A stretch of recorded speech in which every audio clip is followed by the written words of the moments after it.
既然你不让我嫁给杀猪强，那我就去死好了。上一世，我倾尽家财，为亲生女儿定下了人人艳羡的侯府婚事，可他却为了一个杀猪子，在大婚当日悬梁自尽。沈氏爱慕虚荣，竟为一己之力逼死亲女，有辱家风，拖出去游街，乱棍打死。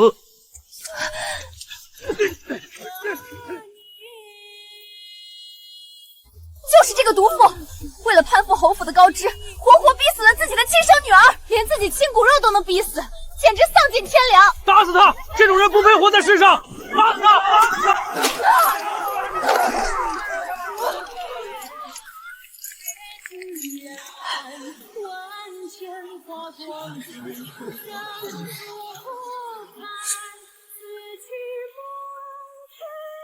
晴儿，她没有死。娘，谁让你非要拆散我和元昭？女儿若不装死，怎么摆脱那门婚事？岳母大人放心去吧，等你死了，沈家的家产，我和青儿会替你好好守。我倾尽所有，竟养出这么一个白眼狼。若有来世，我绝不重蹈覆辙。我重生了，竟然重生到了李元昭上门提亲的那天。母亲，您今日若不让我嫁元昭，女儿就一头撞死在这里。上一世，沈燕青也是这样寻死觅活，却是连一丝皮也没破。倒是我，落了个苛待亲女的罪名。青儿，你为了一个杀猪汉，何必如此作践自己啊？为娘答应便是了。青儿不过是个孩子，你何必把她逼成这样？奇怪，他怎么不拦着？母亲，我和元昭是真心相爱的，他亲手给女儿煮过粥的。求岳母大人成全。婚后，小婿一定日日给青儿煮粥，绝不让青儿受半点委屈。元昭，你真好，这世上只有你最懂我，不像有些人只会拿女儿的终身大事去换门第富贵。可笑，我拿真金白银娇养出来的侯府贵女，竟让一碗不值几个铜板的白粥给收买了。你们既然情比金尘，这婚事我允了。真的太好了，元昭，你听到了吗？娘答应我们了。沈家果然有钱，能娶了沈燕青，这些东西早晚都是老子的。夫人，新的茶水好了。上一世，我死后尸骨无存，只有如儿在荒郊替我立了块无名碑。与永昌侯府的婚约，既然沈燕青自愿放弃，那这婚事便由我的女儿沈燕如代姐出家。她一切是肚子里爬出来的庶女，也配得上侯府世子？娘，你是不是气糊涂了？放肆！如儿温柔敦厚，知书达理，如何配不上侯府？反倒是你，口口声声说与一个屠户情比金河，宁愿悔婚也非他不嫁。如今我成全了你，你倒又跳出来责怪替你收拾烂摊子的妹妹。我不是这个意思。从今日起，如儿便记在我名下，她不再是任人欺负的庶女，而是我沈家正儿八经的嫡女。娘，还有，如儿是永昌侯府名正言顺的世子妃，谁若还敢像从前这样欺辱她，别怪我手下无情。好，你好得很，为了气我，连这种法子都想得出来，你别后悔。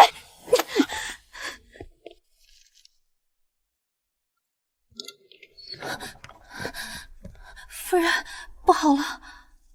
不急，慢慢说。大小姐把自己关在房里，砸了不少东西，他还放言说，若您今夜不去向他低头赔罪，他便绝食明志。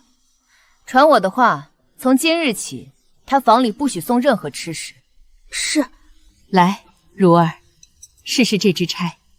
明日侯府的聘礼就到了，你身为未来侯府主母，自然该好好装点，免得失了体面，叫人轻看。是，母亲，女儿记下了。臣甫到，永昌侯府下聘，聘礼128台，愿两姓联姻，一堂缔约。聘礼128台，愿两姓联姻，一堂缔约。我的老天爷，这可是实打实的128台呀！箱子压得扁担都弯了。可不是吗？这样的体面和排场，满京城都未必有几家比得上。二小姐真是有福气。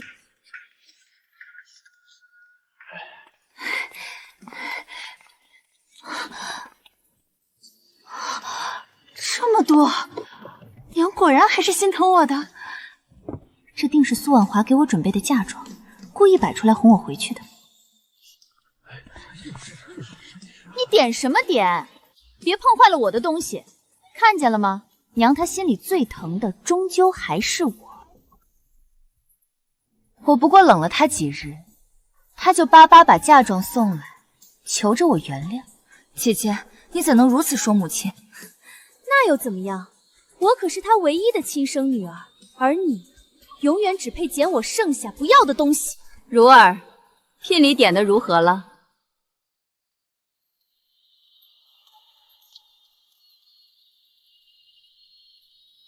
你不在房里待着，跑这儿来做什么？娘，你就别装了，我知道你想给我个惊喜。看在你费尽心思为我准备嫁妆的份上，前几日你惹我不开心的事，我便大度些，不与你计较了。不过，你若真想让我彻底原谅你，光这些死物可不够，你名下江南那几处最赚钱的庄子和党处，也得一并添到我的嫁妆单子中才行。我嫁入李家，总不能手头太紧，丢了您的脸面不是？原来打的是这个主意。上一世，我将经营多年的产业全数给了沈燕青，他却转眼变卖，银子尽数填了那屠夫的无底洞。这一次吗？当然，你是我的女儿，你的嫁妆我早就给你准备好了。这还差不多，那就看你日后表现了。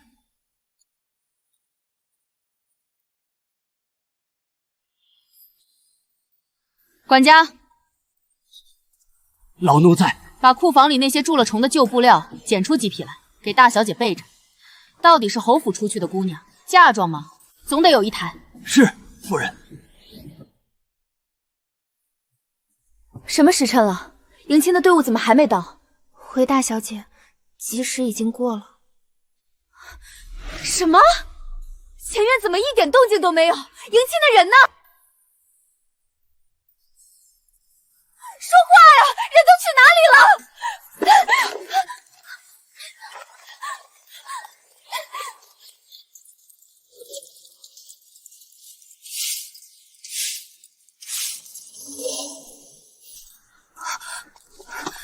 今天不是本小姐的婚事吗？怎么这么冷清？本小姐的金銮花轿、高头大马的迎亲队伍呢？回大小姐，这是夫人的吩咐，李公子已在侧门外候着了。侧门。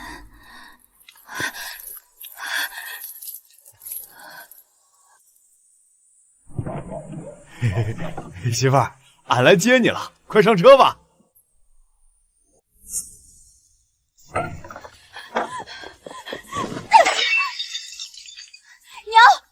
我的嫁妆呢？我的金銮花轿呢？你就让我坐那辆猪车出嫁？你是要逼死我才甘心吗？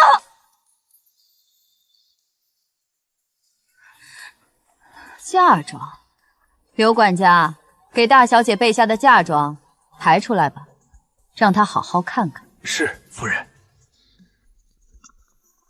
夫人说了，嫁鸡随鸡，嫁狗随狗。李家下的聘礼是2只土鸡，沈家回的嫁妆便也是这些了。大小姐，请过目。不可能，这不可能！我的嫁妆娘，我明明看见了的，戏院里摆了满满一院子的珍奇珠宝、绫罗绸缎，那些难道不是你给我准备的吗？沈燕青，西院里那些是永昌侯府送来的聘礼，既然你自愿悔婚，非要另嫁他人，那么那些东西自然与你再无半分干系。他们现在是永昌侯府未来世子妃，我的女儿沈燕如的。这是二小姐，简直像换了个人。二小姐日日跟在夫人身边亲自教导，自然耳濡目染，有了主母风范。如今看来，二小姐倒比大小姐更像正经的侯门贵娘。是你这个贱人，都是你在背后教唆，母亲她才敢这么对我的。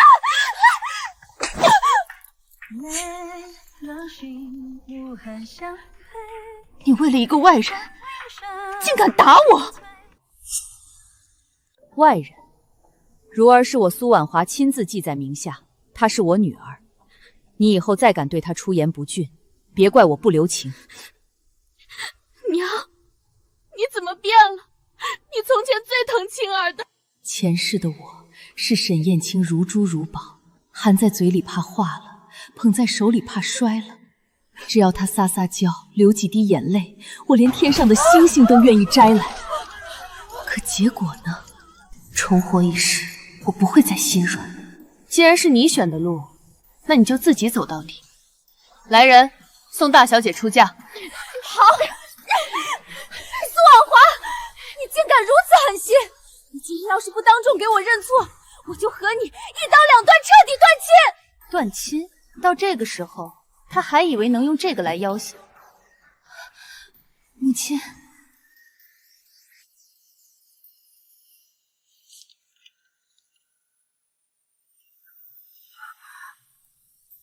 大家都听见了，是你沈燕青主动要与我苏婉华断绝关系，签了这份断亲书，从今往后，沈燕青是生是死，都与我和沈家再无半点瓜葛。好，苏婉华，你记住你今天的话，以后就算你跪着来求我，我也绝不回头，你一定会后悔的。磨蹭什么呢？还不快点上车！误了吉时，你赔得起吗？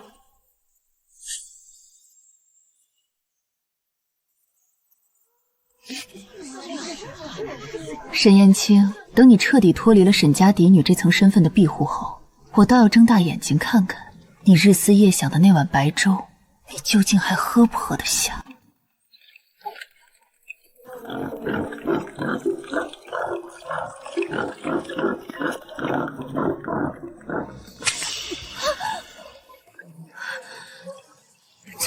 这是什么地方？我家呀，快进来，娘等着呢。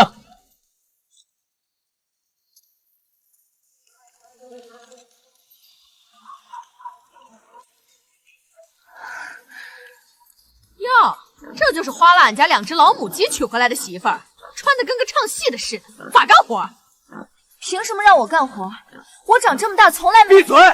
你怎么跟我娘说话的？老子娶你不是来让你吃闲饭的。进了李家的门就是李家的人，俺们小门小户不养闲人。从今儿起，一家子的饭食、喂猪、打扫都归你了，还愣着干啥？先把晚饭做了。元昭干了一天活，等着吃呢。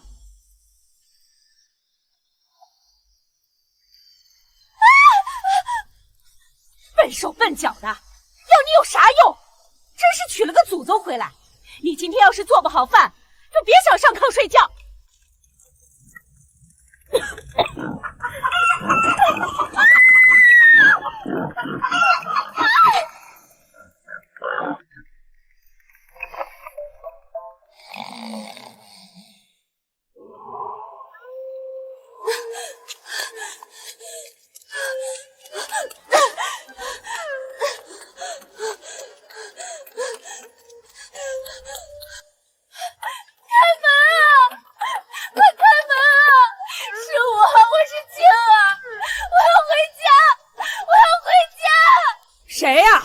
大半夜的在这耗丧呢，还让不让人睡了？是我，是大小姐沈燕青啊！李嬷嬷，求求你快开门，我要接我娘回家。大小姐，您就莫要再在这儿白费力气乱喊了。夫人早有严令吩咐下来，断亲书白纸黑字已经签了，沈府与您再无半分瓜葛，这扇门永远都不会再为您打开了。您就从哪儿来的，趁早回哪儿去吧，别在这儿讨嫌了。不可能，绝对不可能！娘是天底下最疼我的，她绝对不会对我这么狠心的。快开门啊，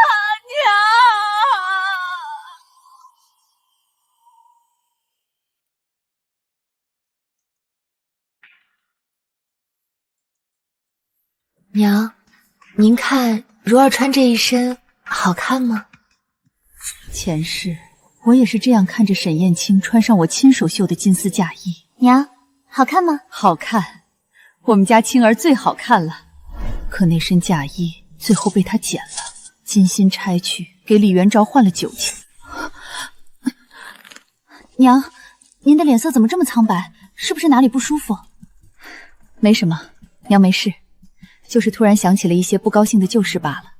今天是你大喜的日子，不说这些。娘，谢谢你，谢谢您为女儿做的一切。快起来，吉时快到了，别误了时辰。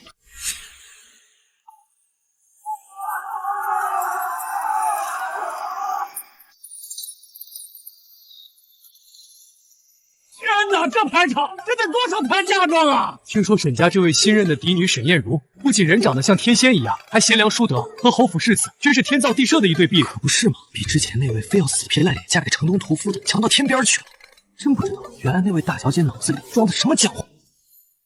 你们说谁？今天这到底是给谁结灵婚？还能有谁？听说家新嫡女沈燕她的嫁妆，沈夫人可是准备了整整120盘，那可是10里红妆，跟侯府世子真是门当户对呀。凭什么？那些嫁妆本来都是我的。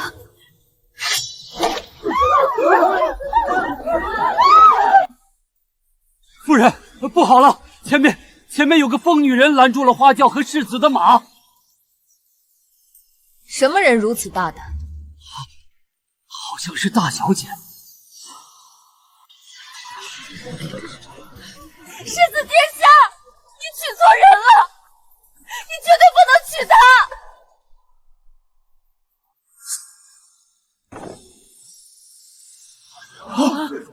这人谁呀？疯了吧？是啊，敢在这大喜的日子拦下永昌侯府世子的迎亲之队，我看他真是活腻歪了，不要命了。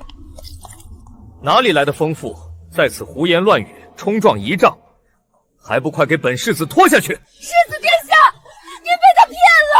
沈燕如是个庶女，她根本配不上您，我才是沈家真正的嫡女。您要娶的人本该是我，是他抢了我的婚事。天哪，他说的是真的吗？真的是庶女抢了嫡女的婚事？你别听他瞎说，我听是侯府婚事本来是大小姐沈燕青，但她又哭又闹，以死相逼，非要悔婚改嫁屠夫李元昭，这才让二小姐接下了婚事。居然是这样，那多亏了二小姐，不然永昌侯府和沈家的脸面可就全丢尽了。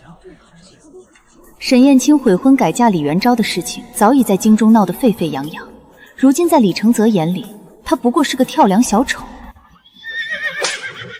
来人，且慢。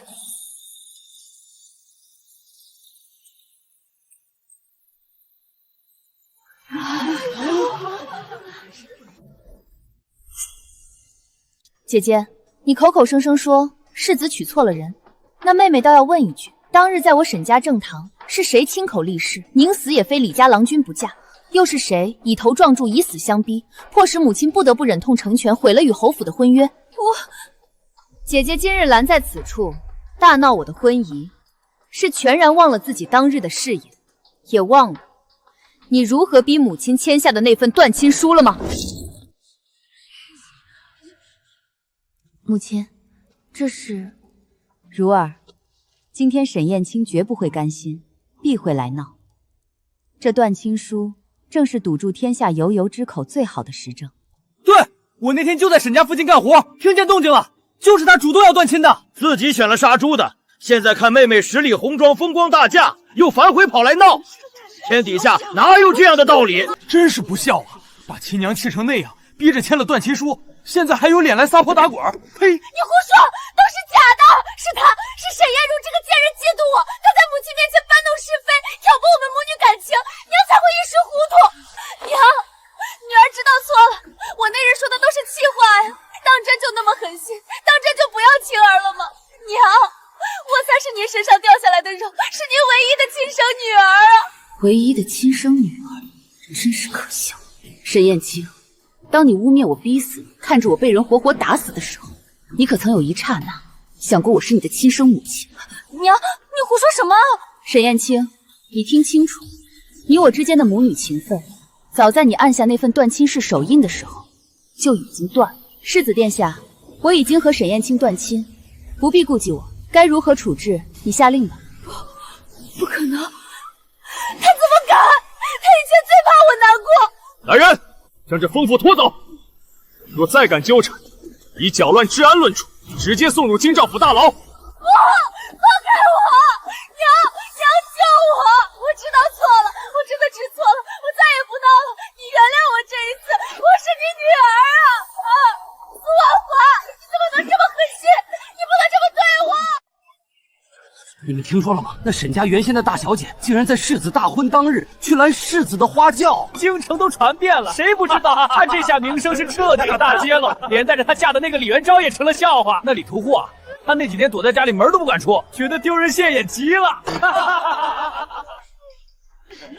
哟，元昭还喝呢？你媳妇儿可是从京兆府大牢里出来了，你不去接接？接什么接？我脸都让他丢光了，他爱去哪儿去哪儿，别回来脏了我的地儿。祖母，孙女儿知道错了，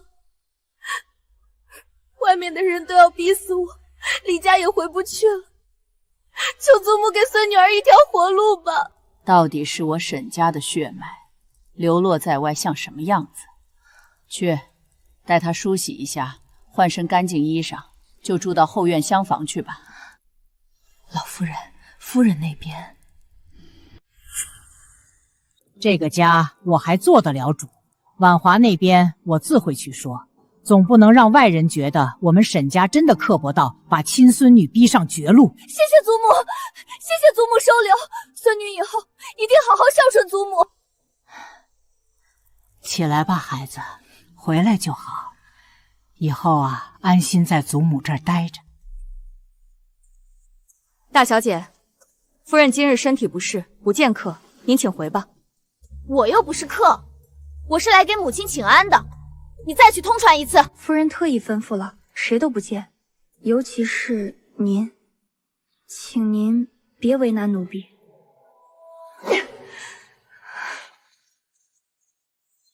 我都主动去找他了，竟然还不给我开门！红袖，你给我站住！肯定就是你，在母亲面前挑拨离间，他才不肯见我。连你也敢，不把本小姐放在眼里了是不是？奴婢不敢。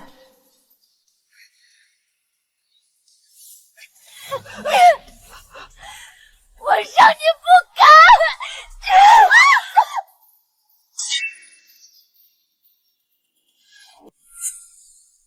让你挡我的路，让你看不起我！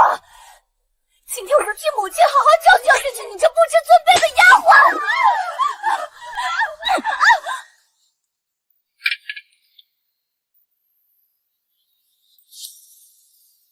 他果然还是出来了。娘，您看看这些下人，都敢骑到……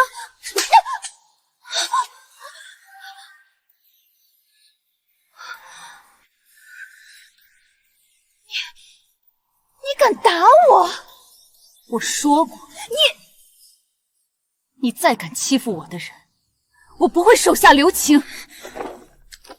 好，母亲要打，那就打吧，打死女儿好了。他这是又在搞什么幺蛾子？反正女儿这条命是母亲您给的，你现在不想要了，要拿回去，女儿绝无半句怨言。您打死我，正好正好给您的心肝宝贝沈燕如腾地方。果然，只要我服个软，卖个惨，他迟早会心回意转。娘，女儿是真的知道错了，千错万错都是女儿不孝，嫁人之后都没有好好回过门，没有在您跟前尽孝，还总是惹您伤心，让您生气。祖母心疼女儿，说后日要在府里办个小小的家宴，就当是给女儿补一回门，也让女儿有机会在您跟前磕头认错，尽尽孝心。娘，您会来的，对不对？祖母年纪大了，就盼着一家人和和气气的吃顿饭。绕了这么大一个圈子，原来最终打的是这个主意。好孩子，委屈你了。你娘她如今是鬼迷了心窍，眼里就只有那个妾室生的沈燕如，你才是我们沈家正儿八经的嫡出血脉，是祖母的心头肉。你放心，祖母一定给你做主，想办法把你娘手里攥着的那些庄子、铺子、掌家之权，统统都给你夺回来。这沈家终归得是咱们嫡系血脉的。若不是我早就在老夫人院子里安插了可靠的眼线，我或许还真信了你那可笑的表演。这场由你们祖孙二人精心策划的好戏，若是没有我这个主角登场，自然会少了许多乐趣。好，既然老夫人有这份心要为你补办回门宴，我自然不能缺席。谢谢娘，女儿就知道，母亲心里到底还是疼女儿的。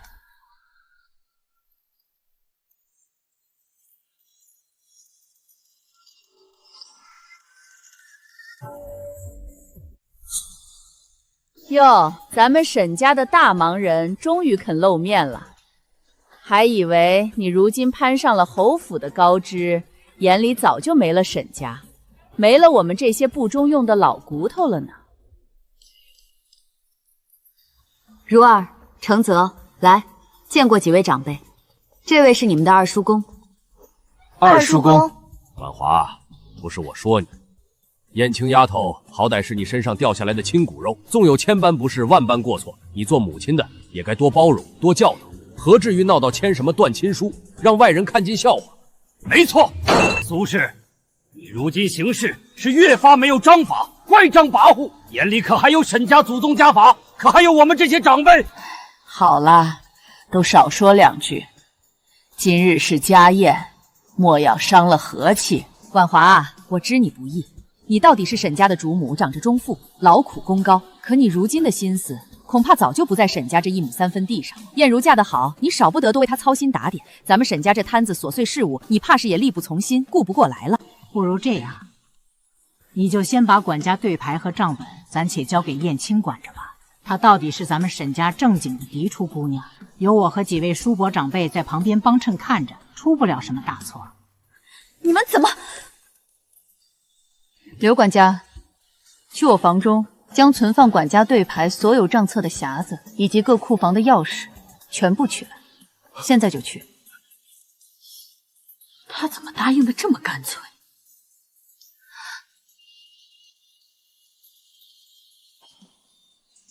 母亲，自今日起，沈家中尉已应账目、库房钥匙尽在此匣中，便全权交予您和燕青掌管。儿媳就此卸任。沈燕青，我倒是很想看看，没了我的嫁妆银子填补支撑窟窿，你们还能撑几天？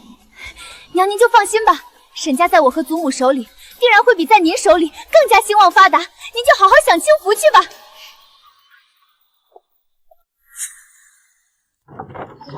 岳母，母亲，他们欺人太甚了，您何必受这个委屈？无妨，我早就想把这些烂摊子丢出去了。如今有人上赶着接，我求之不得。小婿家中在城西恰有一处别院，虽不宽敞，倒也清静有致，最宜休养身躯。岳母若是不嫌弃，不如即身前往小住几日，也让小婿和燕如有机会在您跟前略尽孝心。上一世我被沈家赶出家门，被沈延庆利用殆尽，惨死街头，何曾体会过祸分这样的温情？没想到重活一世，我舍弃了血缘之情，给予我这换来了从未奢望过的亲情与依靠。好，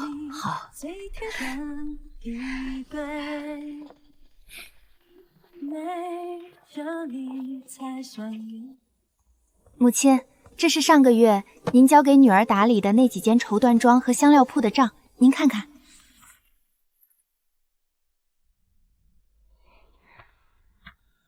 如儿，你做得很好。女儿只是按母亲前些日子抵点的方向，试着调整了货源，又听了您的，在京中夫人小姐们常去上香的路上，新设了个雅致的铺面。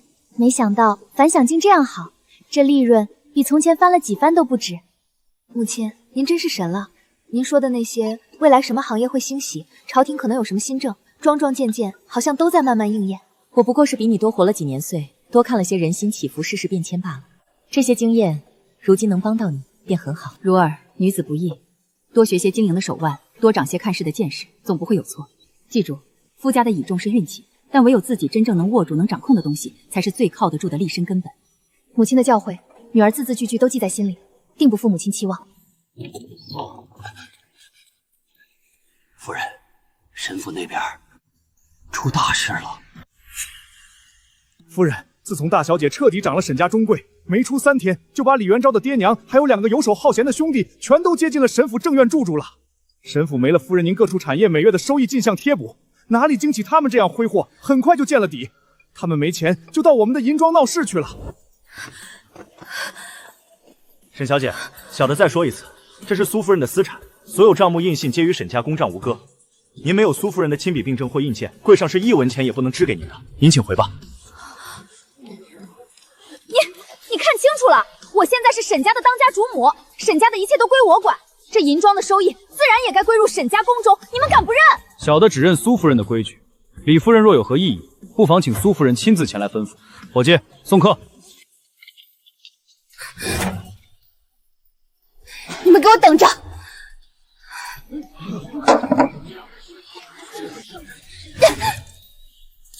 不给我钱，你们就别想做生意。现在那条街都没法走了，咱们开在那一带的脂粉铺子和绸缎庄，这个月的生意一落千丈。夫人，你得拿个主意啊！再这么下去，咱们的铺子可怎么办啊？知道了，刘管家，你去告诉几家铺子的掌柜，这个月的盈利受影响不打紧，安抚好伙计。还有，将银行高价卖给南街的赵四，以后沈燕青再来要，就让赵四以最高的利息打欠条。母亲，您的意思是？他们不是想要钱吗？那就让他们借印子钱去。庄家赵四讨债可是出了名的狠，不怕他们不还。是，小的这就去办。沈大小姐、李姑爷，快请坐。听说2位手头一时不便，想周转些银子。不是周转，是周取。我沈家的产业遍布京城，不过是眼下有些账目未结，需要些现银应急。你们这钱庄利钱怎么算？好说好说，沈大小姐和李姑爷亲自来，那就是咱们钱庄的贵客。利息嘛，给您这个数已经是鼎鼎公道的价钱了，换了旁人断没有这个面子。这么贵？以前不是只有3分利吗？怎么现在要10分？那你们去别处借去，不就是没人借才来我们这儿的吗？怕什么？这是苏婉华的银庄，我可是她女儿，就算不还了，她又不能拿我怎么样。行，就这个数，我们要了。得嘞，银子已经给您备好了，就在后头。2位稍后，我这就让人抬出来。合作愉快，合作愉快啊！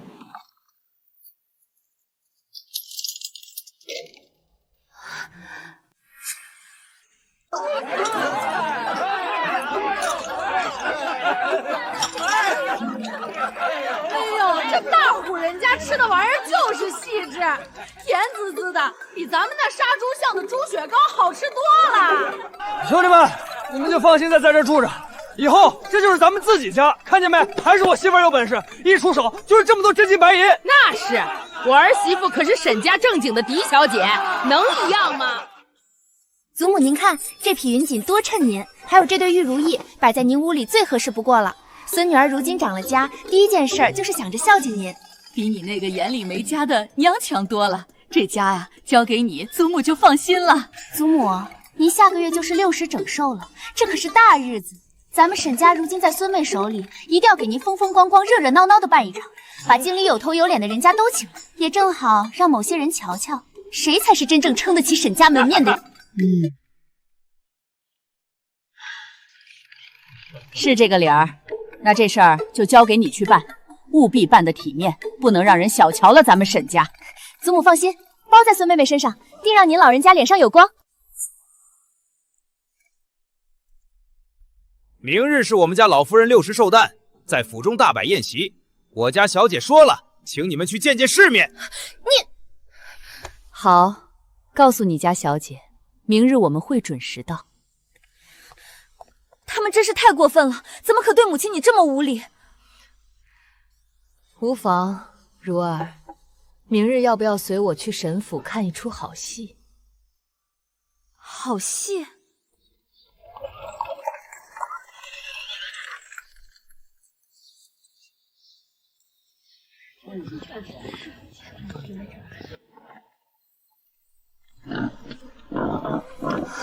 天哪，母亲，这可是前院，不过几个月未见，沈府怎么被他们糟蹋成这般地地了？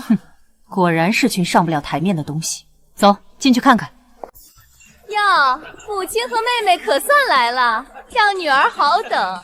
母亲，您这身怎么如此素净，连件像样的金器都不带？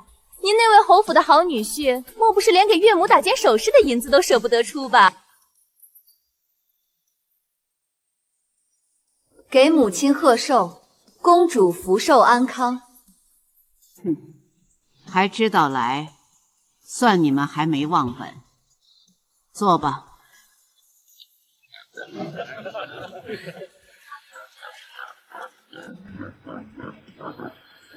这个位置正好，能将所有人的丑态看得一清二楚。祖母，今日您大寿，孙女和孙婿元昭特意为您精心准备了一份寿礼，聊表孝心，祝祖母福如东海，寿比南山。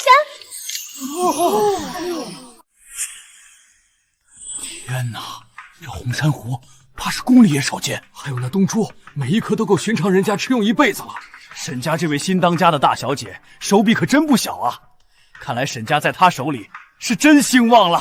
好，还是我的亲丫头最孝顺，最知道疼祖母。这份寿礼，祖母太喜欢了，这才我沈家嫡女该有的气派和孝心，可比某些人长家的时候抠抠搜搜的样子大方多了。不知道的还以为我们沈家以前多上不得台面呢。苏婉华，看到了吗？你现在就是后悔也来不及了。没有你，我们过得更好。祖母，你喜欢就好，这些啊都是元昭他一片孝心。他说了，只要祖母您高兴，花多少银子都值得。他如今在外面生意做得可大了，认识的都是有钱有势的人物，赚钱容易着呢。要我说啊，以前母亲管家的时候，这儿也嫌费钱，那也嫌铺张，把好好一个鼎盛的沈家管得死气沉沉。如今我和元昭接手，立刻就不一样了，该花的钱就得花，该有的排场就得有，这才像过日子，这才配得上咱们沈家。就是岳祖母、青儿说的对，钱嘛，就是赚来花的，孝敬您老人家，多少都值。老夫人好福气呀！有这般能干又孝顺的孙女孙婿，沈大小姐真是持家有方，比某些守财奴强100倍。沈家交到他们手里，定然蒸蒸日上。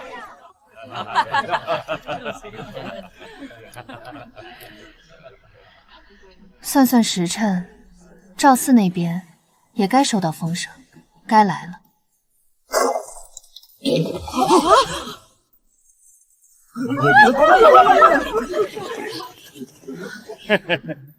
李元昭，你挺会赌啊！摆这么大排场在这儿给你家长辈祝寿，真当我赵四是开善堂的，是吃素的不成？你们是什么人？光天化日，朗朗乾坤，竟敢强闯民宅，抢劫财物，还有没有王法了？来人，报官！快报官！王法，老太太，欠债还钱，天经地义，这就是王法。怪不得今儿府上这么热闹，原来是您老人家60大寿啊，排场不小嘛。这满屋子的金玉珠宝、山珍海味，原来都是用我赵四的钱给您撑起来的门面啊！您这寿宴办得可还舒心？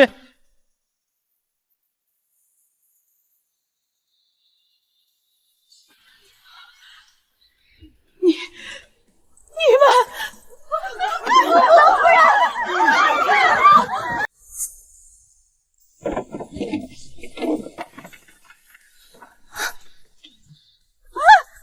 那是我的白玉观音啊！差不多了，我们走。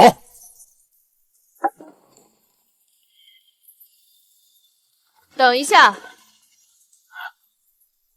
赵老板，辛苦了。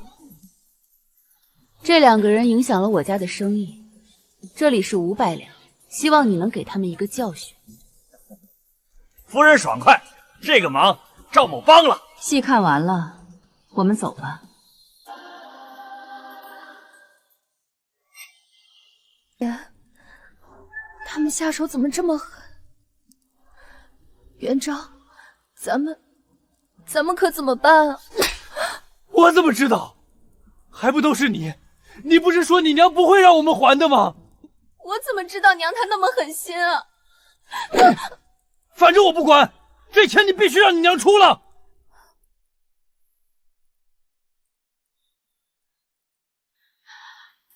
祖母，那青儿该怎么做？明日一早，你就去他那别院最近的大门口跪着，穿得越惨越好，哭，大声的哭，说你知错了，说我老婆子不行了，求她回家。众目睽睽之下，看他苏万华还要不要脸面，看他侯府的亲家丢不丢得起这个人。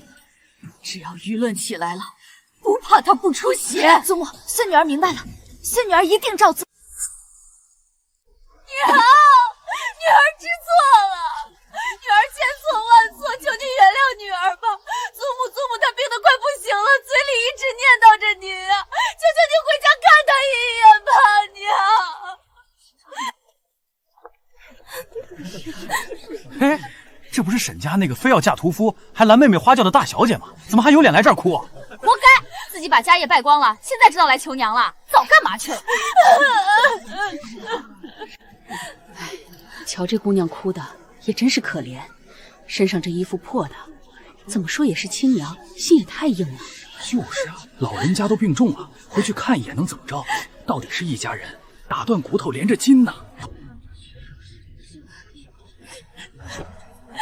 娘，您就可怜可怜女儿，可怜可怜祖母吧。女儿知道您心里有气，您打我也好，骂我也罢，只求您回家看看吧。要我看，沈家败落8成就是这苏氏搞的鬼。他早就找好了侯府这个高枝，把沈家掏空，自己跑去当老太君了。不然哪儿那么巧？你看他之前断亲断得多利索，怕是早就谋划好了。现在沈老夫人就是被他活活气病的。最毒妇人心啊！可怜的沈大小姐，如今怕是悔得肠子都青了。听说了吗？沈家那位前夫人卷走了沈家所有的钱财，跑到侯府女婿那儿享福去了，把个烂摊子和病重的婆婆丢下不管。真的假的？这么狠心？怎么不真？没看见他亲闺女都跪在门口哭成那样了？要不是被逼到绝路，谁能这么作践自己？夫人，你没出去看，不知道外头那些人都胡说八道些什么。沈燕青在街口跪着哭天抢地，现在满京城都在传，是您卷了沈家的钱跑路，把老夫人气病了，见死不救。他们简直颠倒黑白。红袖，你去办件事，拿着我的名帖，把沈家族里那几位说得上话的叔公族老一个不落，全都请到沈家宗祠去，就说我有关乎沈氏一族声誉存亡的大事，需当着列祖列宗的面，请各位长辈主持公道。是，夫人，奴婢这就去。苏氏，你搞什么名堂？深更半夜擅自开启宗祠，惊动先祖灵灵，你到底想干什么？还嫌沈家如今不够乱，不够丢人吗？是啊。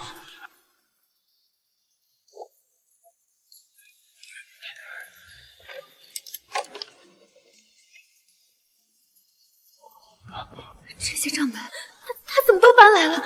有些不是应该已经被……各位叔伯长辈，今夜惊动宗祠，实因事出有因，想必近日城中流言，诸位也有所耳闻。有人说我苏婉华执掌中立多年，暗中亏沈家中饱私囊，最终卷款逃逃，以致沈家今日困顿，婆母卧病。清者自清，沈家公账自我卸任移交中尉对牌钥匙之日起，至今不过月余。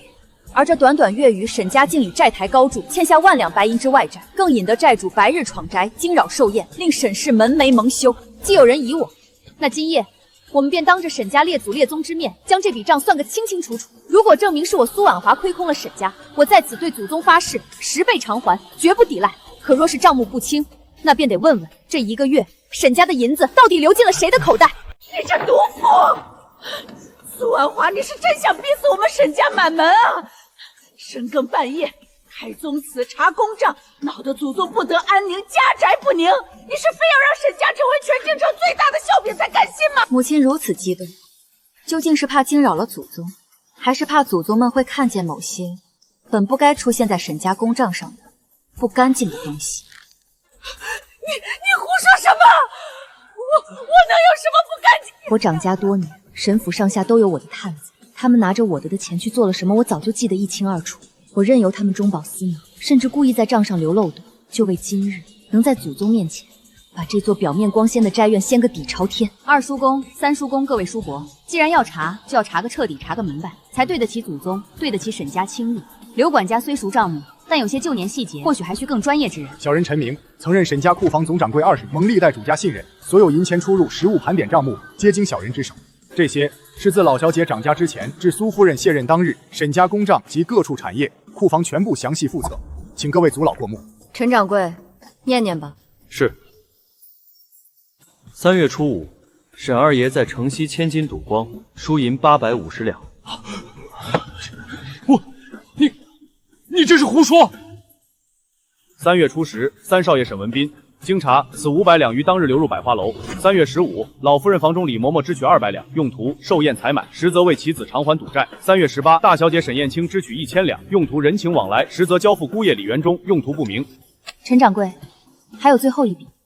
3月10日，老夫人院中周取30两，用途即为香烛供奉。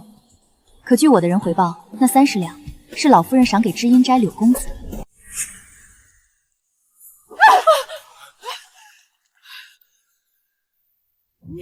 你血口喷人！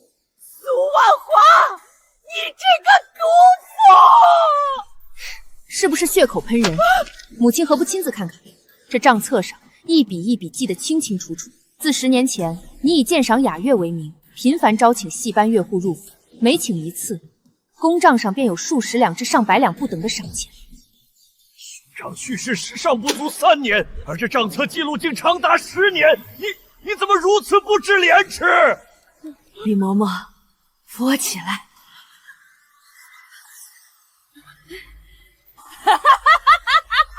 苏万华，你这个自以为聪明的蠢货！你以为这群道貌岸然的老东西就是什么好货色吗？沈老二，你装什么公正严明？你在西街梨花巷养的那个唱曲儿的外史，去年冬天给你生的那个大胖小子，如今都会叫爹了吧？你拿宗族公差补外史的银子，当你那点烂账没人知道吗？你胡说！还有你，沈老三，你以为瞒得紧？你每隔半月必去一次万花楼，赏的是多少银钱？老娘我这里可也有一本账，要不要也拿出来给祖宗念念，让大伙儿都听听你这肮脏事儿？还有呢，从上到下，从里到外，早就烂透了。表面上势力传家，贪财好色，寡廉鲜耻，谁比谁干净啊？没想到还有这等狗咬狗的意外之喜，也好，省得我日后一个个料理。够了，都给老夫住口！苏氏，闹到这步田地，你满意了？你到底想要什么？非要逼得我沈氏全族身败名裂，沦为天下笑柄，你才甘心吗？我想要什么，真是可笑。我苏婉华16岁嫁入沈家，我所求的不过是在这深宅大院里一方安稳天地。可结果，你们这群人心安理得地吸着我的嫁妆血汗，挥霍着我苦心经营的产业，却还嫌我给的不够多，不够快。你们恨不能将我敲骨吸碎，再踩进泥里。现在，你问我想要什么？你开个条件吧，只要我们能给，我们都同意。夫人，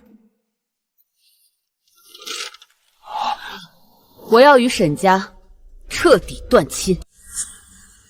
断亲？他手握这么多把柄，居然只是要断亲？是啊，就如此简单。我以为他今夜必定要狮子大开口，要分走我们的家产呢。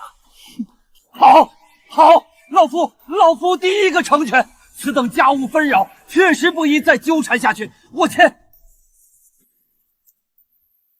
我同意，让我先签，我也签，早就该如此，签了干净。快，笔给我，我也签。刘管家，将沈家祠堂里发生的所有事，听到的每一句话，尤其是涉及银钱去向、人名丑闻的部分，着人详细记录下来。要快，要准。夫人放心，小人明白，定会安排可靠人手，将事情原委如实记述。联系我们在东市、西市那几家书铺的掌柜，让他们准备好雕版和工匠，等稿子一出来，立刻开印。封面标题就叫做《豪门秘辛录》。是，夫人。话说那沈氏高门，表面光鲜，内里却是藏污纳垢，不堪入目啊！今日便与各位分说分说，那祖老如何外养娇娘，那少爷如何流连万花楼。新鲜出炉，豪门秘辛录揭露沈家不为人知的丑事儿，劲爆内幕，绝无仅有，只剩最后10本了。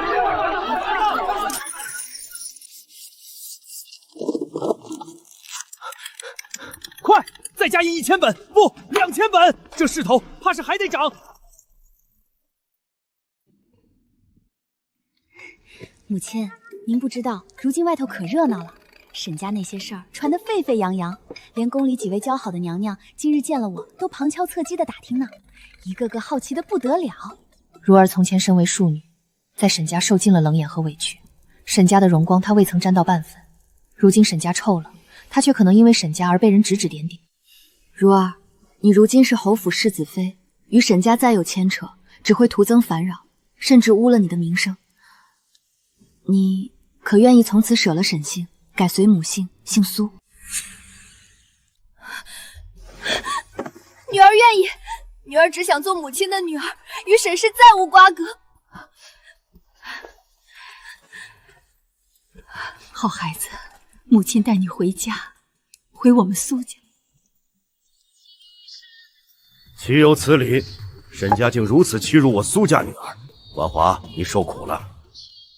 这孩子看着就是个明理懂事的好孩子，从此便是我苏家的血脉。正是，那等污秽之地，不认也罢。对，记上族谱，从今往后，燕如便是我苏家正正经经的姑娘。有了苏家这座靠山，即便将来有一日我不在了，我的如儿在这世上也再无人敢轻视，无人可欺辱。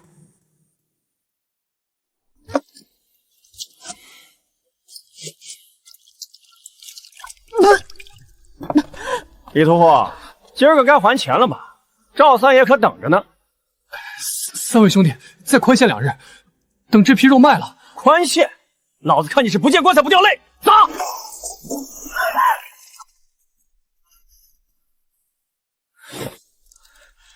都怪你！自打娶了你，我就没过过一天好日子，都是你害的！沈家养出来的赔钱货！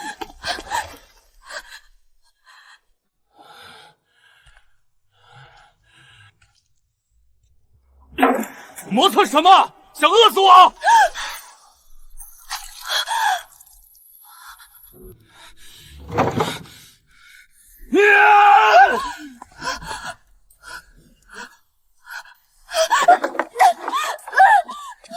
回家，赵娘，我要回家。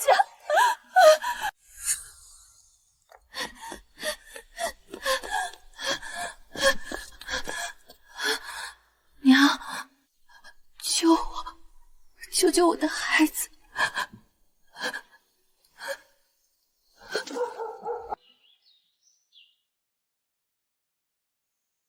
母亲，这些针线活计让绣房里手巧的丫鬟们去做便是了，您何苦这般劳神，仔细伤了眼睛。那怎么行？给你的孩子准备的贴身物品，自然得是我这做外祖母的，一针一线亲手缝制，福气才够满。夫人，门外出事了。怎么了？刚才洒扫的小厮来报说，是沈燕青，他昏倒在咱们别院旧宅侧门外头的石阶上，浑身是血，流了好多，人看着怕是不太好了。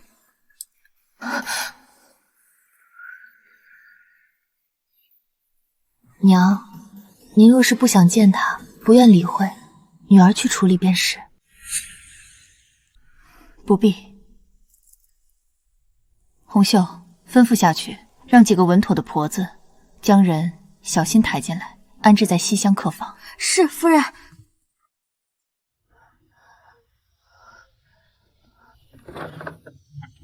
夫人，沈小姐腹中胎源震荡，出血不止，胎象已是岌岌可危。老夫已施以金针止血，并用上了保胎的猛药，眼下血算是勉强止住了，胎儿暂且是保住了。只是沈小姐失血过多，元气大伤，老夫已尽力，余下的就看天意了。有劳刘大夫。红袖，带刘大夫去开方。别打我，别打了，求求你，我错了，我再也不跑了，我不敢了。小姐，别动，当心伤口。娘，你救救我！娘，女儿知错了，女儿再也不敢了，女儿听话，女儿以后什么都听您的。沈小姐，您看清楚，奴婢不是夫人，您松手，让奴婢给您换药。我是你亲生的啊，娘，我身上流着你的血，你为什么不要我了？为什么？看着他这个样子，我毫无复仇的会计，心口那片地方没有愤怒，也没有喜悦，只有一片荒芜冰冷的死寂。娘，一切都会没事的。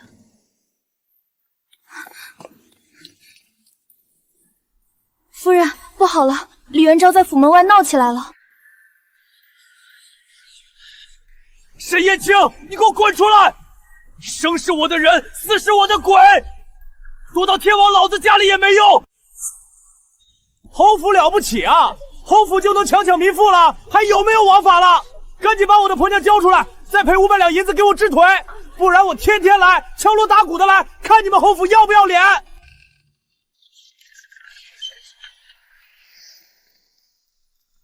哟，我当是谁呢？这不是我那高高在上、铁石心肠的岳母夫人吗？怎么，终于舍得出来见你这穷女婿了？快把沈燕青给我交出来，再把我治腿的500两银子一分不少的拿来，否则怎样？否则老子就把沈燕青卖到最下的。你们敢打我！你们打断他的腿，然后捆了，送去京兆尹。是。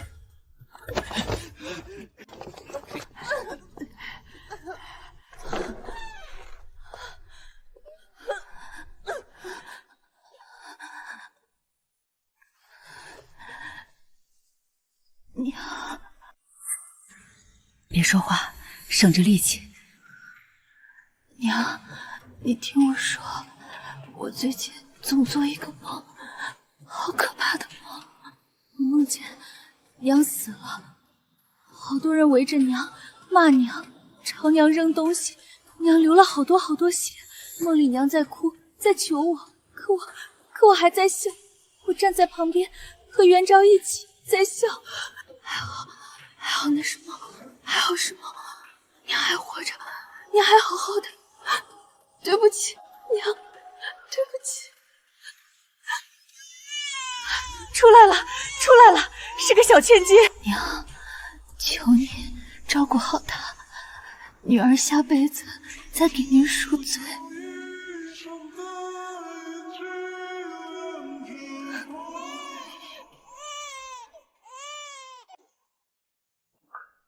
姐姐，爸。